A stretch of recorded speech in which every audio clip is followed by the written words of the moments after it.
একজন আসুক আমাকে বলুক আমার হাজবেন্ডের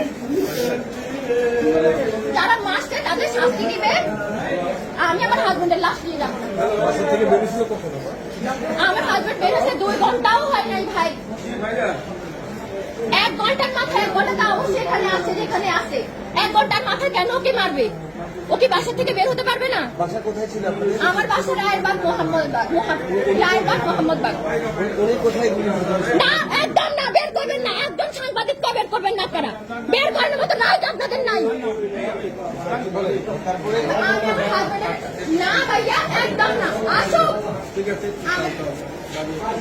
ভাইয়া, আমার 2 বছরের বাচ্চা, আমাদের কি জবাব দিব?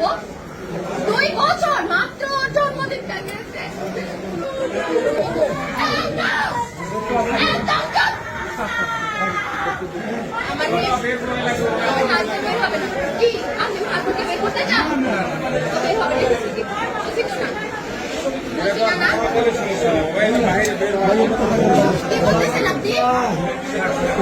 আপনার মেয়ে আছেন আমার বয়সে, আমার 22 বছর বয়স মাত্র। আমার জীবনের দাম কি? আমি বাকি জীবন কিভাবে কাটাবো? আমি কবে মারা যাবো তা তো কোনো ঠিক নাই। আমি এতগুলো বছর কিভাবে কাটাবো?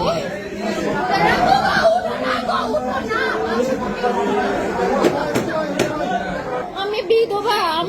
আমার কি বিধবা হওয়ার বয়স হয়েছে বলেন? আমার মাত্র 22 বছর। কিভাবে আমাদের সাথে তুমি রাত্রে ঘুমাই না? না বলো না, নোজারানা ঘুম থেকে উঠি তোমার ফ্ল্যাটে বসে,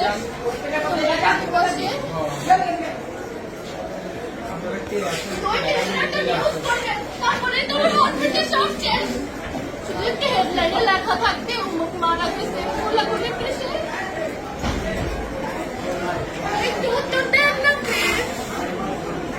আমার বাচ্চার ভবিষ্যৎটা কি? আমার মেয়ে ডাক্তার বানাবে বলছে। ও ডাক্তার। আমি অনেক বড় একটা বাসা নিয়ে থাকি।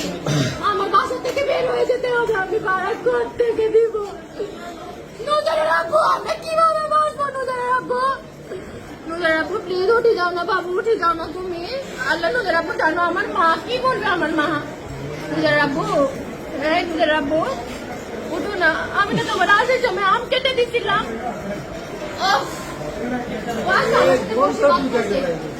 আল্লাহ আমি মানি না। আমার হাজবেন্ড মারা গেছে, আমি মানি না। কোথায় ছাত্ররা কই? ছাত্ররা কই? কোথায় ছাত্ররা?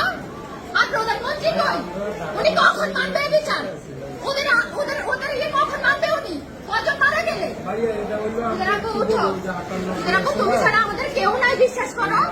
আমরা এই দেশ ছেড়ে চলে যাবো। তুমি উঠো। নিজের রাখবো। কতজন বেঁচে গেছে? তুমি বাড়তে যাও না। নিজের রাখবো কতজন বেঁচে গেছে? তুমি কিচ্ছু